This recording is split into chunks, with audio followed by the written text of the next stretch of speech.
Hello everybody and welcome to the focus group for our New Voices Shorts programme of the Tokyo Liftoff Film Festival. Very excitingly, we have 3 filmmakers here with us from different corners of the world. So we're doing this from our offices at Pinewood Studios. So just outside London.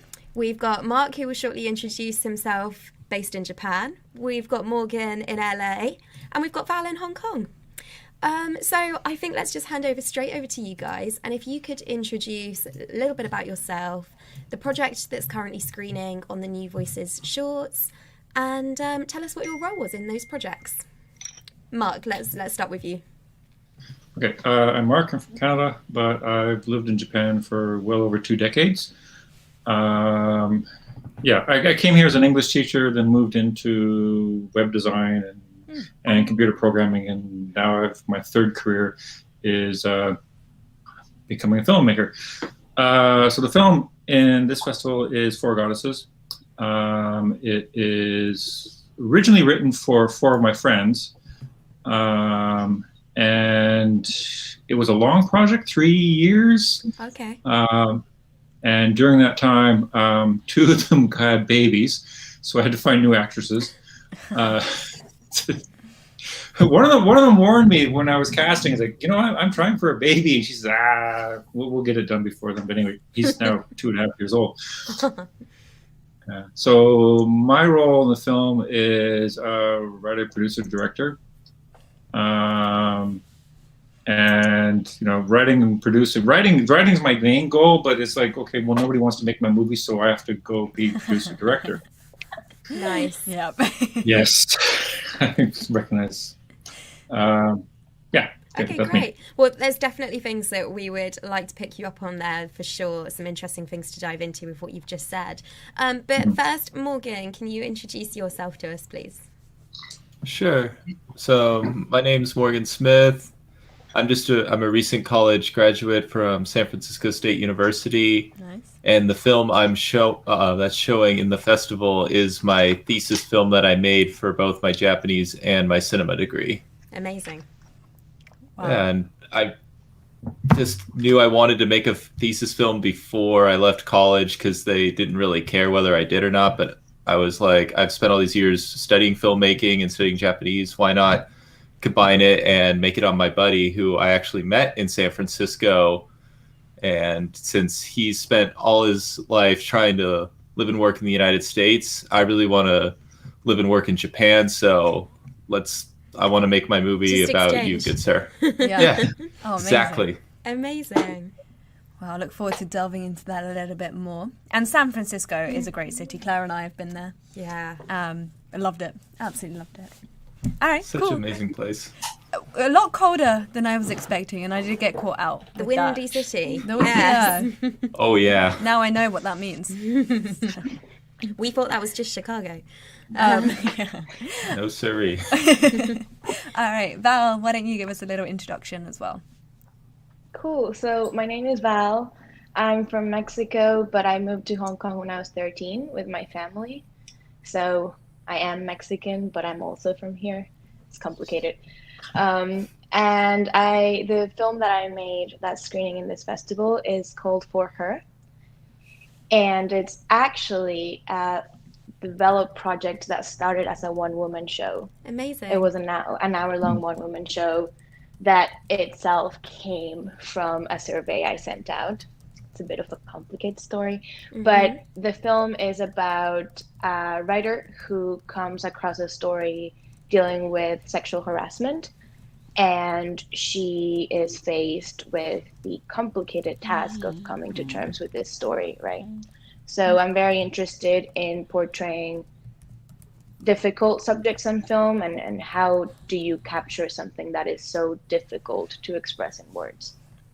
Absolutely. And my role in the film was I wrote it, and then I produced it with the help of other people who also produced it, and then I directed it as well. I think my main focus is directing. Brilliant. Okay. Well, again, we'll come back to you shortly. But in the meantime, Samuel, could you introduce yourself to us and which film is screening with us? Yep. Obviously, I'm Samuel. You work. I live in New Zealand, so it's actually 1 o'clock in the morning here. Oh. That's why I'm all snug in my dressing gown. And it's also winter. So, yeah. I basically wrote, directed, and produced it's more of a pilot for a web series, but it's also been promoted as a short film. It's called The Handy Circle, and it's based around mental health and addiction recovery. But it's a comedy, sort of dark comedy based film around sort of an AA style circle, and it's got the use of puppets. So we try to lighten the tone and get people on board for the ride, so they're not quite so scared and wanting to turn the TV off. Amazing. And it's great that you're using this as the pilot episode or the kind of proof of concept to then get the rest of the series made. So it'll be interesting later on to find out a little bit more about that and how you're planning on achieving the full series. We're seeing a lot of these spring up in the Liftoff festivals, so it'll be really interesting to hear your route to it. Well, before we loop back around to the filmmakers, it's also worth saying that for anyone who's following in the chat room, like John Jamora, hi, and thank you for joining us. If you're in the chat room, do introduce yourself. If you're screening in the festival as well, do let us know which your film is. And if you've got any questions for our filmmakers here, just let us know and we will pass the questions over. And John's asking where he can watch these films. So they are available on Vimeo on demand and under the Lift Up bracket. And I will post a link to that in here in a moment. Perfect. You can also find all our programmes on the website under Tokyo Liftoff on our website as well. Perfect. Fantastic. Well, let's loop back around then. And Mark, tell us the inspiration behind Four Goddesses. Okay. So Four Goddesses is, yes, four goddesses who live in an abandoned shrine. The impetus, got in English, right? So the inspiration for the story was, it's long about country. So I've been having this collaboration group called Compulsive. And we've been doing a lot of work with these four model dancers. And we did a lot of photographic projects, and I was wanting to say, okay, well, let's make a film. And so I was inspired. I guess I wanted to have them as the central role, of course, but I didn't want to have them in a hospital or in a school. Well, partly because it would be difficult to shoot in there, but also because then there would be like there would be hierarchy, male-female hierarchy. They'd have to interact with other people in the structure. And one day I'm on the train and I see in the distance a Japanese shrine. And I say, oh yes, of course. I'll set it in the shrine. They will be the goddesses in the shrine. And so the relationship that the film came around with, their internal relationship, this power structure within them. They don't have to really worry about what's going on the outside. Nice. And that sort of became the inspiration. Cool. Okay. Mm-hmm. Well, we've also got Stella J Films here in the chat room who says, go Mark. So you've obviously got supporters. He's my cameraman. He's my cameraman. Well, hello, cameraman. So you had the inspiration for this film, as you've just explained, and you've already said that it was sort of quite a few years in the making. Once you've got the script written, what was your next steps if this was a new process for you? Who did you get on board first, or how did you get this now from page to screen? Okay, so as I said, I've got this project group called Compulsive, and we've done a lot of projects together before. Cool. We had tried one film before, but it fell apart in post-production. So I knew a network of talented people, makeup artists, people who did costume, people who were cameramen and stuff like that. And it's just like, say, okay, let's do this next project. And so first I had to get on board was the actresses, the dancers, say, okay, let's do this project.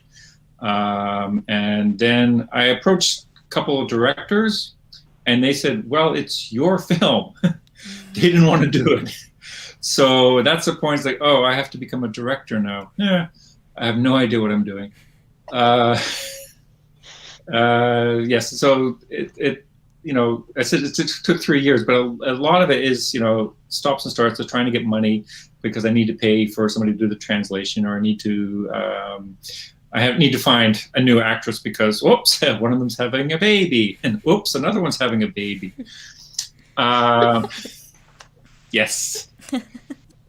So the joke is, work with me if you want to produce children. Not me. But yes, it's a zero budget film. Well, you have to spend a lot of money, but you can't just say, okay, well, here's $500, translate the film for me. You can't do that, right? You have to coerce people saying, please do this. This is a wonderful project. Join it. It'll be, anyway, don't say an opportunity, but so I'll give this bit of advice. Be honest with people you're recruiting right off the bat, saying, look, this is a collaboration. There's no money. And for most of the time, yeah, you'll get people to come on, or they'll just flat out say, no, they can't do it. And so that's a lot of the time, just pulling the team together. Yeah. Yep, for sure.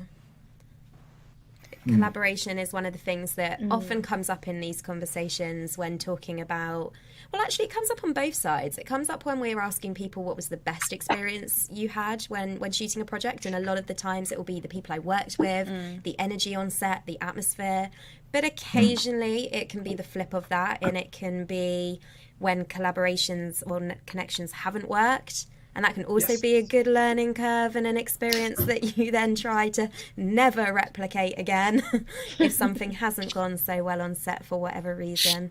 So no, it's nice that you already had that group and those foundations to build on, Mark. Yeah. Great. We'll come back to things that you're working on now and sort of career aspirations in a sec. Morgan, tell us what the inspiration behind your short was.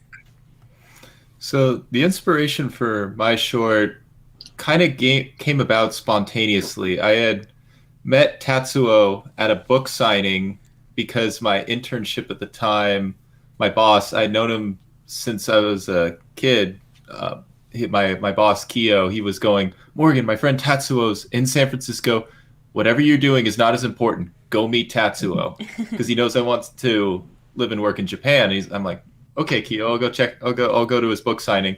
And then I met, and we just instantly kind of had this cool connection. You know, this guy had grown up watching surf movies from the 60s, and he had grown up really wanting to learn how to longboard surf and learn American surf culture. And me, who has grown up loving Japanese movies, and especially like low budget Japanese movies when I was like 12, we're just like, wow, this is so cool. We totally speak each other's language. We totally understand everything each other thinks. And so then I thought to myself, well, I'm graduating next semester and I've never made a documentary really. So I want to try this. Proposed it to the head of my school and said, hey, could I do an independent study and just make a documentary? They okayed it. Amazing. And then I just went by myself with my camera and just said, I'm going to do this. And then my dad occasionally helped out. Nice.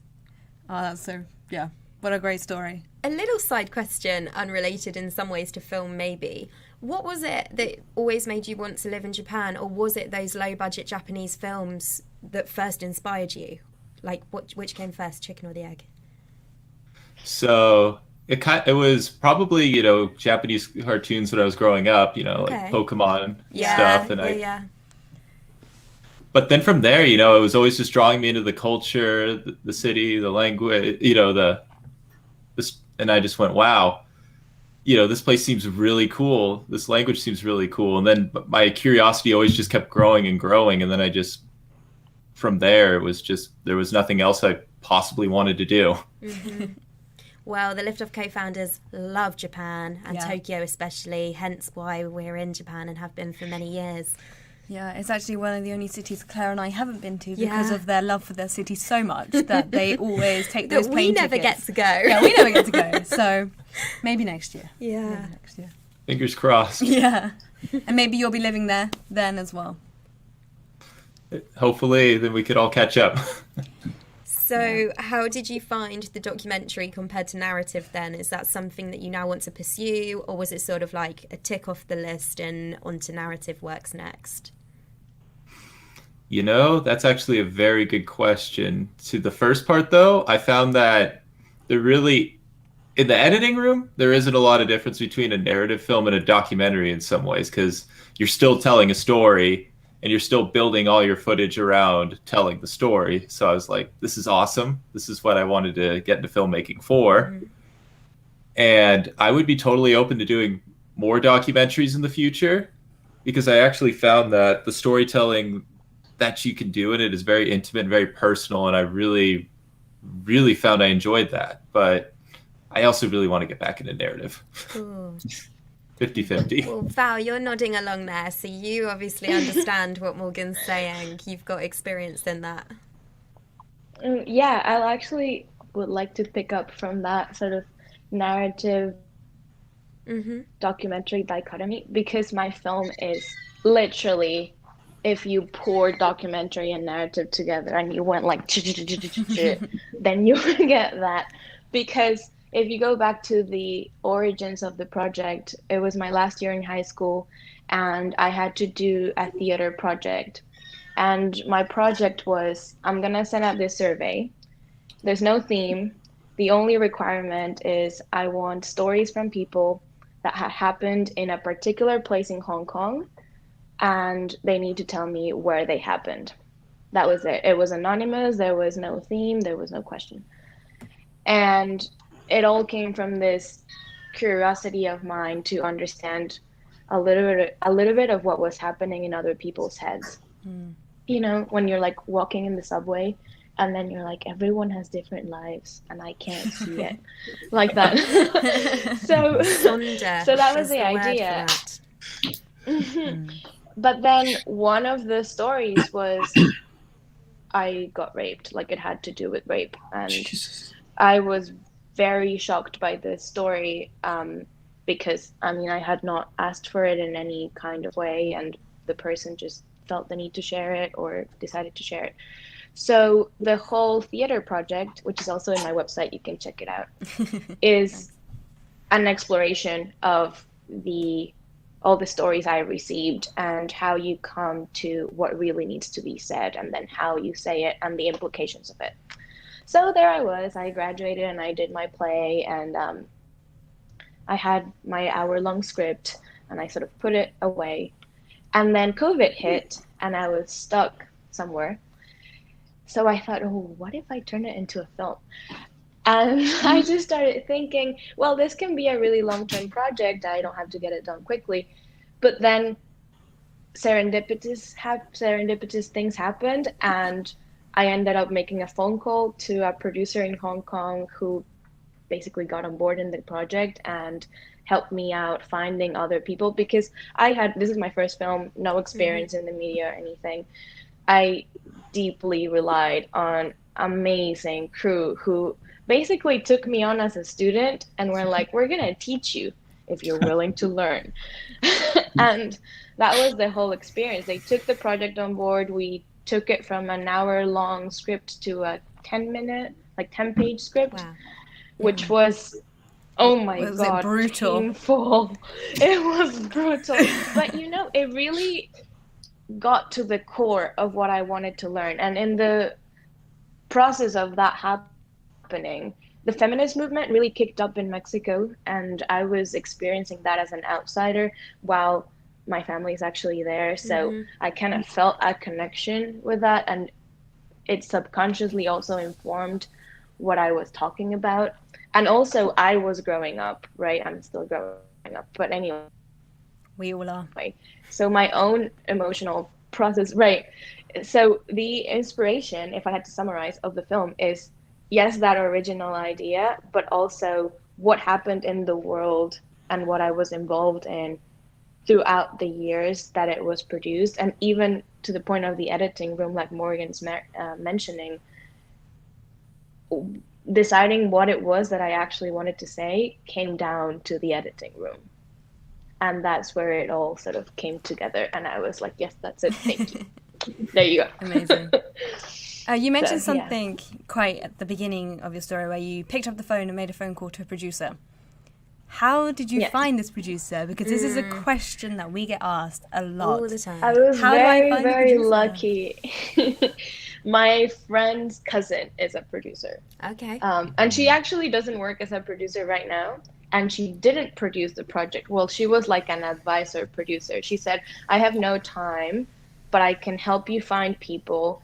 If you find a producer, I can give you advice of how to produce it. So, and she has worked on a few big films. Her name is Clarissa. She's lovely.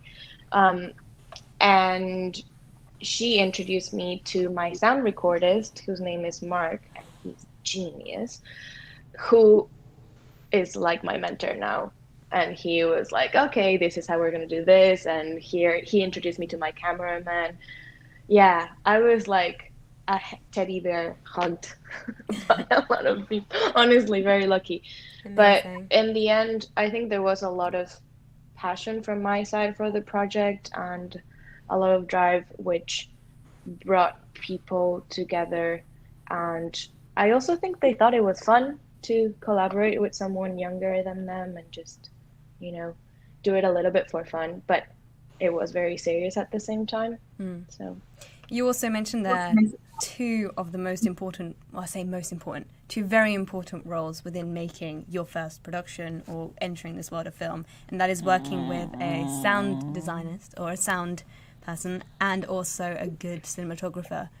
Because you may have a vision, and if you're starting out, you might not know how to get that vision, and it gets very frustrating, and then you kind of get disheartened by what you're seeing and what you're doing. So if you have those two roles attached to your project, it's going to elevate it so much. And sound is just so important. It's one of the first really things. is. From a film festival perspective, we get thousands of submissions for each of our festivals, and the number one thing that we say to all of our jury is if there are sound issues within this piece, it's cut. Because how can we screen it in a theatre or in a cinema that's going around the PA system and there's crackling sound or wind coming through? It's just awful and a really bad experience for everyone. So I'm so glad to hear that you had those two figures in the project. I actually had no idea about sound or how important it was before this.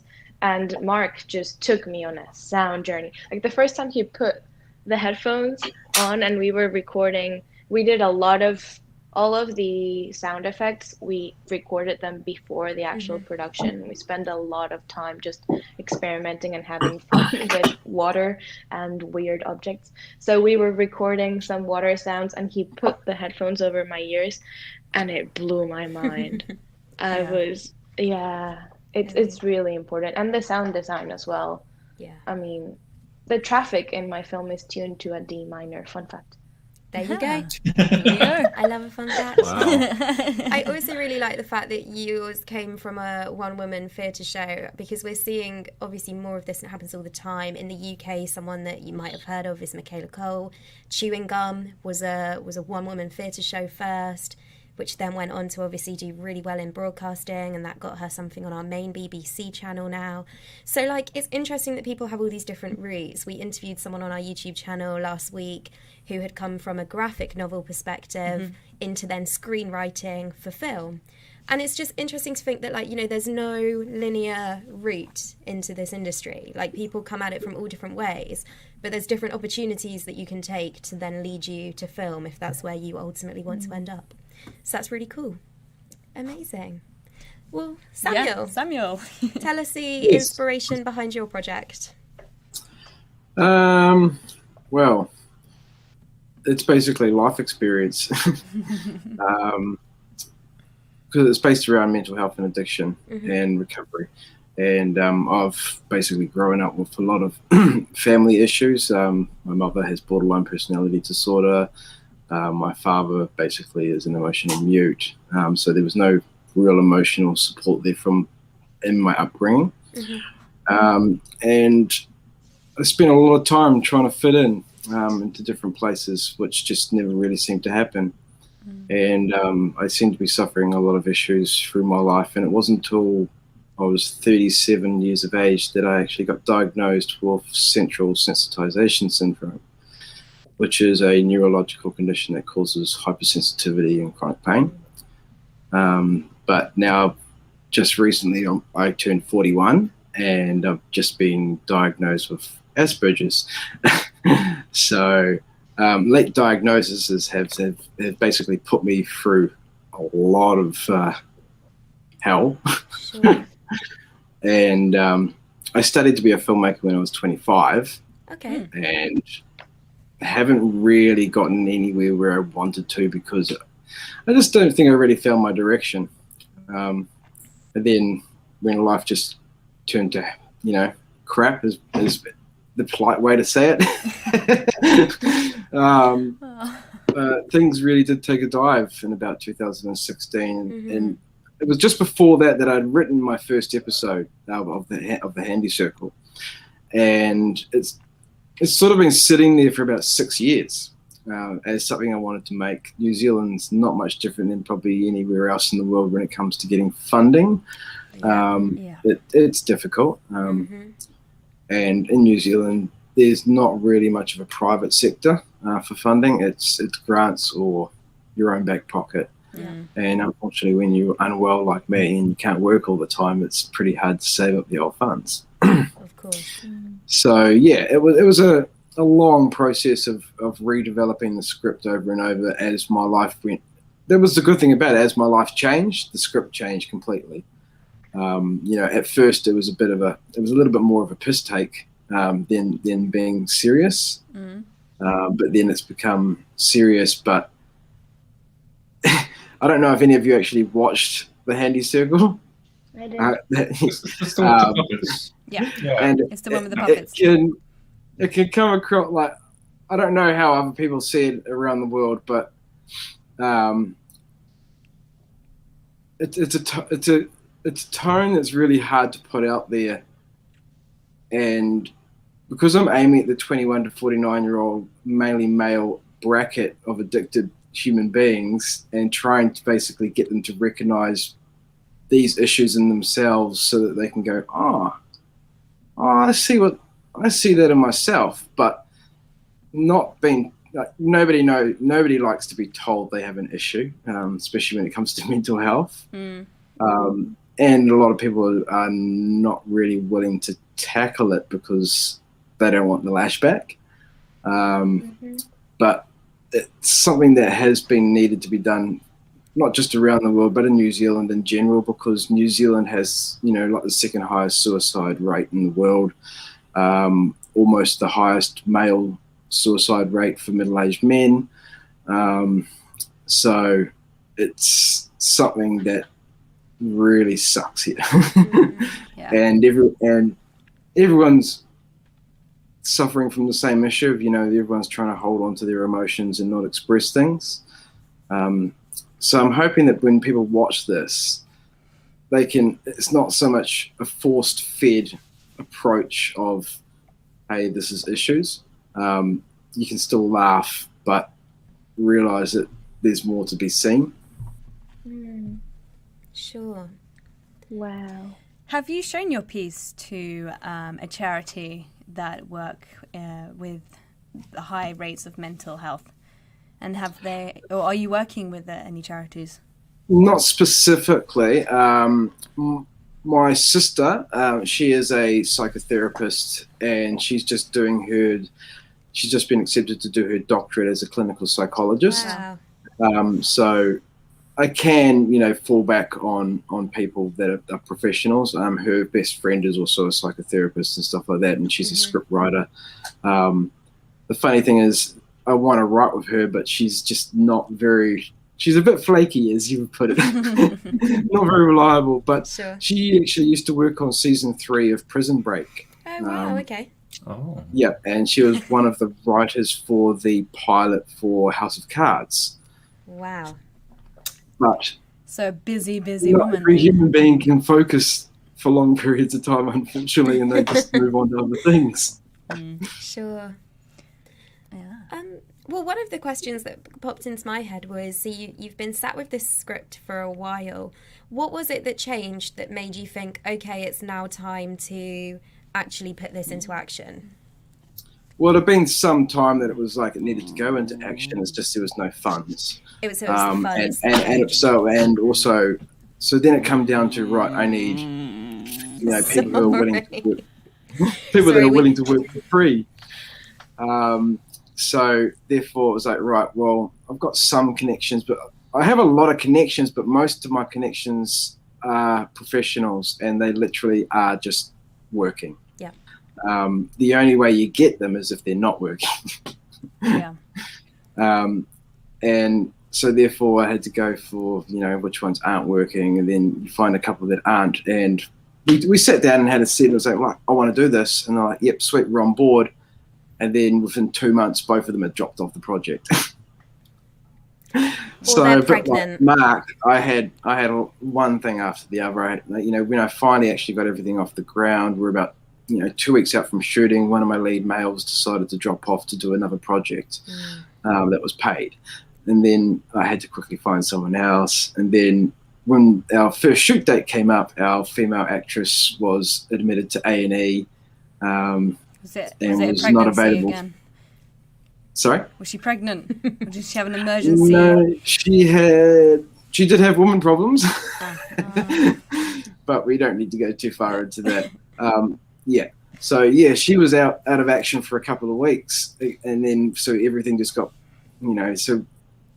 process after process, things just kept going wrong. Like everyone else, COVID got in the way of editing. Yeah. New Zealand was a little bit different. We just shut everything down straight away, and it was just like But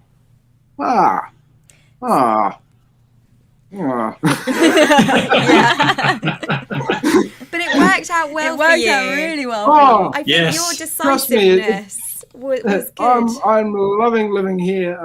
I do stand-up comedy as well, and we have live stand-up comedy in venues packed with people sitting right next to each other, sneezing, coughing, blowing their noses. Yeah, and you can just use all your material, They're not making fun supposed of to be, how but- badly we've all done with it. So that can also be your material, laughing at the rest Oh, of well, us. And I put that into the handy circle. That was never originally part of the episode itself. Sure. It's just we were in COVID, and it was a quick couple of change. The Donald Trump scene. I just changed the line to the Public Distancing Act, and away we went. Amazing. But here you are. You've completed the pilot or the first episode, and you're submitting it to festivals. So all that hard work has come to something, and you were saying that you want to make this into a full series. What are your next steps? Well, the website is currently under construction, which is always, slow and steady wins the race with that. It's another thing that's one of those things you can't not pay for if you want it done right. But basically, I'm sending out. I'm trying to get my. I've got a mental blank now. My pitch. Trying to get my pitch out to some New Zealand producers and Comedy Central, Viacom. They're the main target that I'd like to get through because they're taking on web content. One, they're taking on web content at the moment, and two, they do have lots. I don't know about what Comedy Central is like in your own countries, but in New Zealand, Australia, it's its own little sort of thing that we don't see all the same as what everyone else sees. And we have little, skits in there from 6 to 10 minutes that fill up spots and stuff like that. So I'm hoping, something like that would be ideal. And do you have a contact that you can reach out to? Sort of. I got one at a meeting much like this recently, and as I emailed it, it bounced back saying it was a private email address that you can't actually access, even though it had been given to me by the person who runs the email address. So I've just found this person on LinkedIn, so Perfect. I'll have to stalk reapproach LinkedIn. it through the back door. LinkedIn's not the back door. LinkedIn's a really good place to reach out to people, so I think you're on the right tracks. There's also a website called Cinando, spelled Cinando, if anyone's heard of it. It's basically what would you call it, a directory? A database. A database of sales agents, producers, distributors, all around the world. And it's You often get a free membership to it when you go to film markets, whether that's Cannes or the Marché du Film, AFM in Santa Monica, or EFM, the Berlinale in Berlin. But basically, you can log on to there, search any company, and it will give you acquisitions, which is who you're wanting if you're trying to sell it to a sales agent or a distributor. It will have the email addresses and phone numbers of all the right people. So it's a really great platform to use if you are looking to go down that route to sell your project or get a distributor on board. Cool. Yeah. We use it all the time for lots of meetings. So just think it's a good one to have. Working with puppets, though, it's Yeah. I think working with animals and children was easier. Oh, really? Where they're not really well behaved. Like every short film I've ever made, I've tried to make sure that I learned something difficult from it.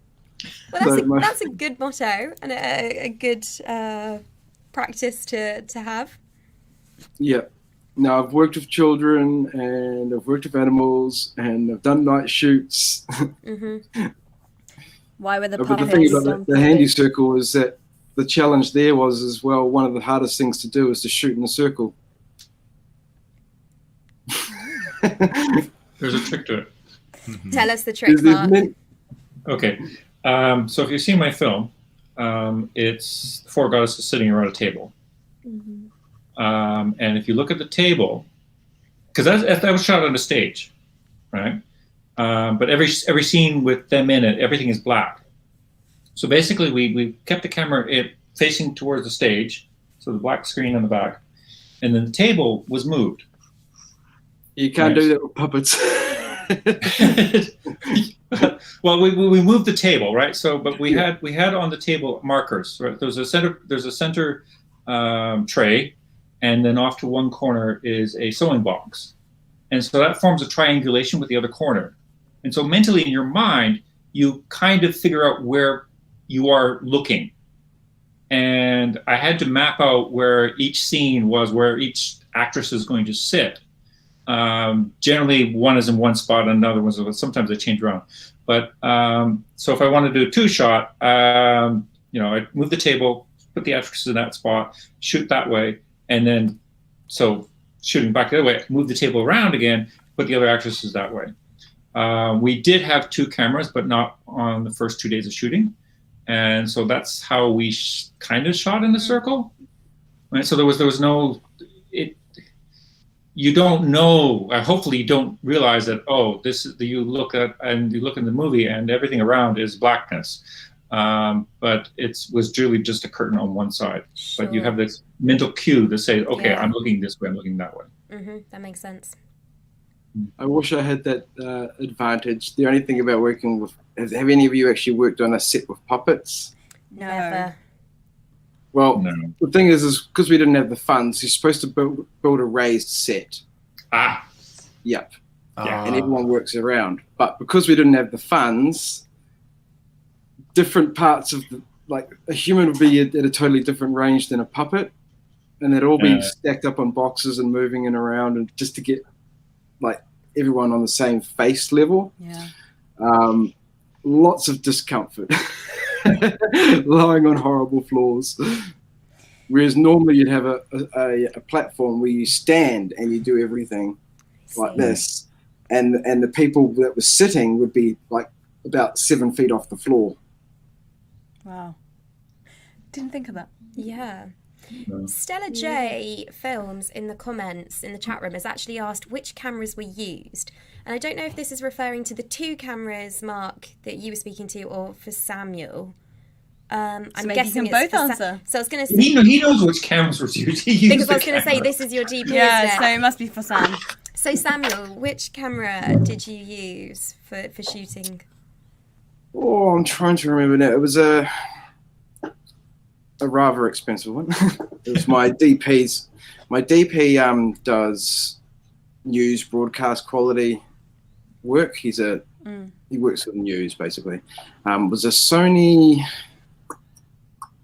Maybe Was it Sony? something like an FS7. I was gonna say if FS7. he's a Yeah, I think broadcaster. so. Oh, was that what you shot on as well, Val?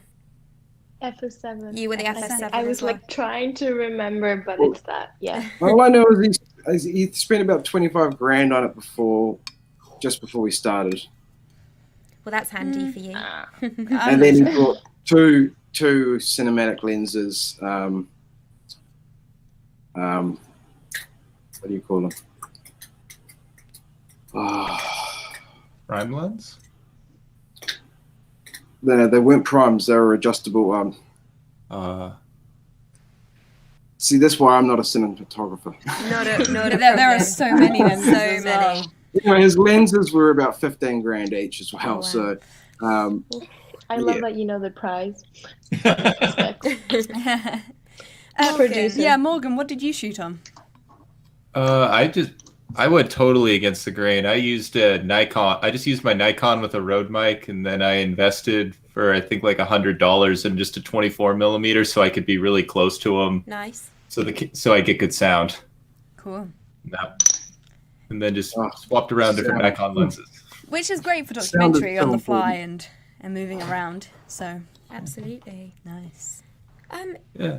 Let's quickly loop back around and say what you're currently working on at the moment so that we can know what to look out for from you next. Mark, what are you working on?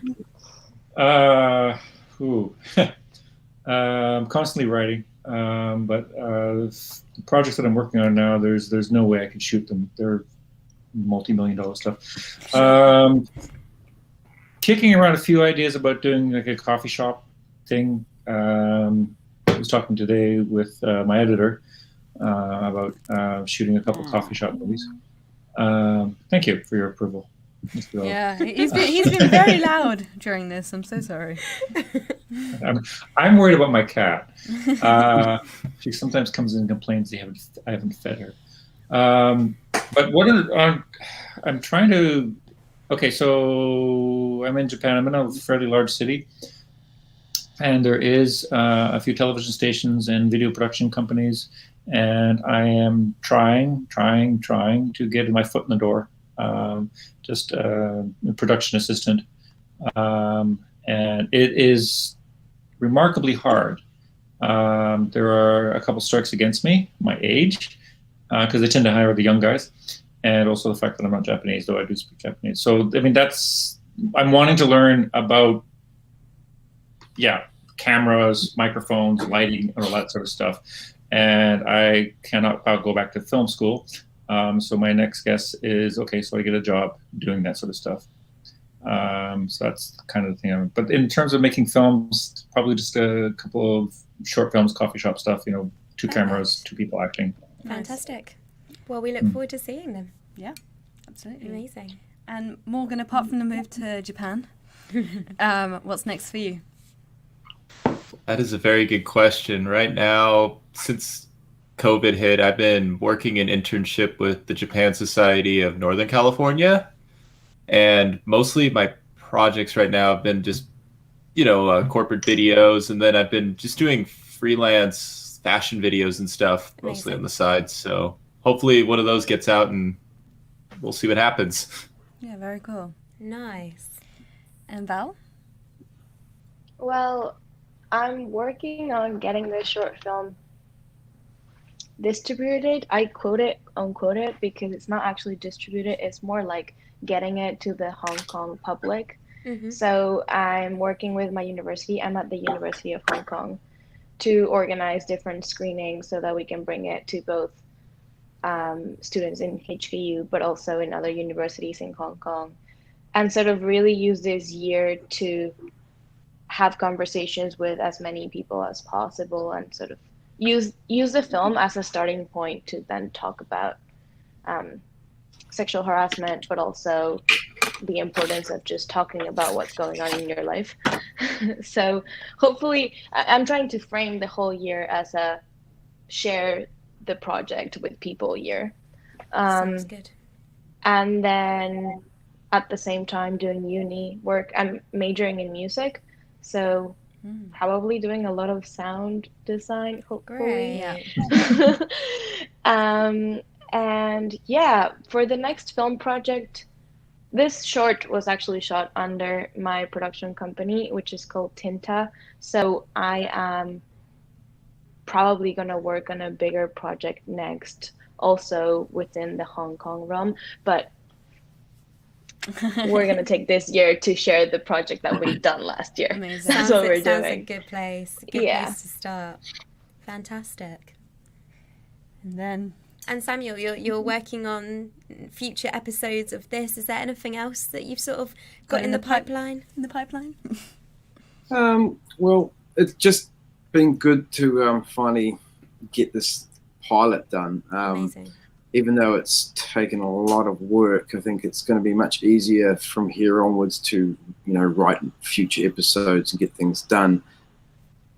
Yeah. As long as I can find funding.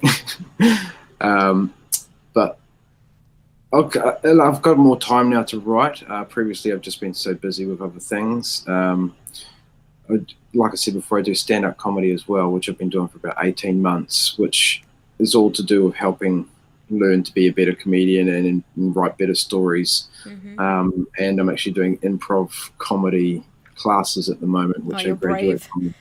Wow. So I graduate from that in about 3 weeks' time, and I've got my first performance there. Wow. That's really exciting. Yeah. That sounds awesome. But I really do need to write a feature. I've written two features in the past, but neither of them have been polished or gotten to the point where I go, oh yeah, someone in New Zealand would give money to this, because that's the thing, is when you do get funding here, it's small. Well, it's great to also acknowledge that, though, and then take what you've learned from that into something that you think someone would want to pick up and give money and make.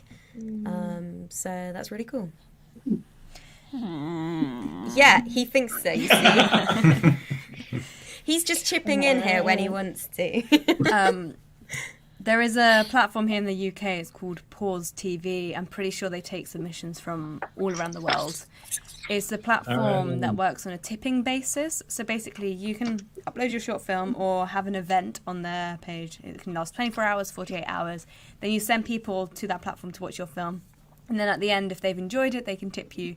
You get 80% of that tipping, and then Pause TV take 20. But it's a different way of distributing your film. And as you probably know with short films, there isn't many platforms available out there where there's a possibility for you to make a tiny bit of money from your work.